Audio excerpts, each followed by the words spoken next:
Good evening, Scott here, known as Cantaloupe to some online, and I'm bringing another video to you on a subject that's interesting to me. It might be of interest to you or someone you know, and this is kind of a hot button subject known as abortion, or pro-life versus pro-choice, more accurately. And it's a famous, controversial subject, almost to the point of being hilarious and comedic, because it's well known to be divisive and polarizing. People feel strongly about it one way or the other, typically, and many jokes are made as to being able to destroy a party or gathering by asking questions about this, among other things. But I'm going to tackle this idea because there is something that a lot of people who argue about it fail to understand, fail to consider, and hopefully this video sheds some light. I am very staunchly not affiliated with either group, and I'll explain what I mean by that. I believe that circumstances, that is to say, individual situations and circumstances of families and the people in question, must always be relevant in the question of propriety, whether it's abortion or anything.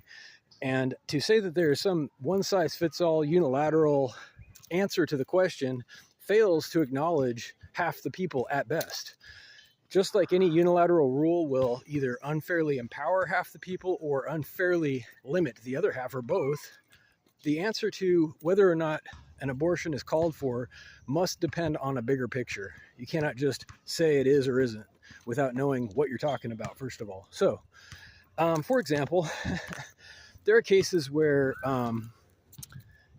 some kind of, absolutely, life-threatening deformity, it may be known beforehand. And this is an extreme example. It's very rare, granted, but even the most staunch supporters of pro-life ideology and the anti-abortion people can hopefully admit that, if a person is just absolutely medically known to, not survive childbirth itself, let alone, their first year of life, it is only compassionate and humane to do the right thing in that case.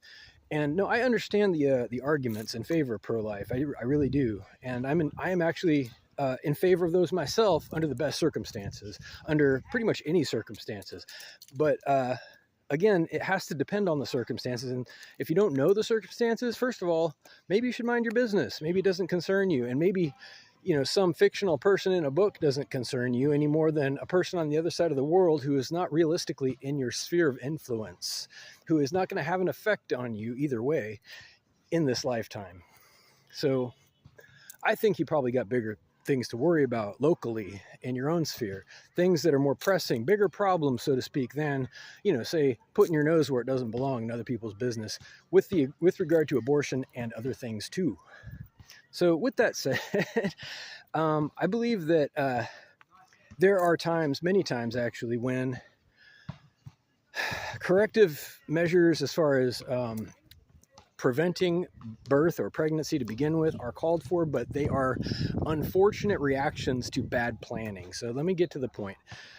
It is an unfortunate situation. I think that we can all agree on this. I just watched a video, I'll link that in the description, where a pro-life man is describing pro-choice people as being pro-abortion, and it's almost like a troll. I mean, I don't think anybody thinks that they're pro-abortion. Literally nobody is pro-abortion. They may be, in favor of it when called for. It would not make sense to me that somebody wants people to have abortions under arbitrary circumstances. I've never heard anybody say that. I could be wrong. Anyway, so this man calls for 0 abortions. He says that you can't possibly know, and while that may be true, you can't know what the outcome is going to be.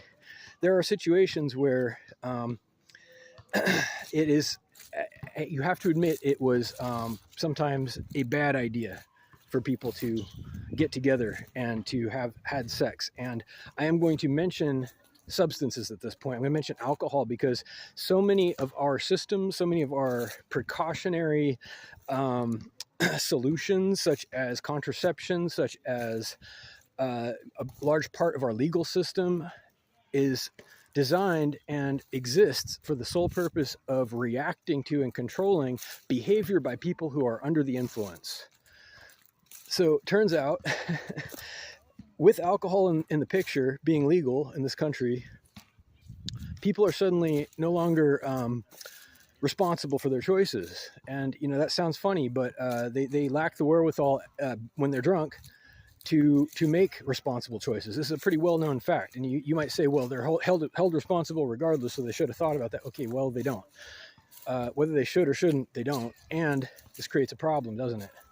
So there are, you know, obviously cases of, you know, underage pregnancy. There's cases of rape at any age. There's cases of deformity. There's cases of, you know, a mother just deciding, you know, on her own basis that it's not right. And to say that the mother's just always wrong about that feeling, no matter what, I'm going to tell you to mind your business in whatever language you understand at that point. Because, you know, if she's clear-minded, maybe those are valid instincts. Maybe she has some valid instincts and she knows something you don't. Maybe it never did concern you. But in any case, it's an unfortunate, sad situation when people have casual sex, whether they're intoxicated or not, and someone ends up pregnant.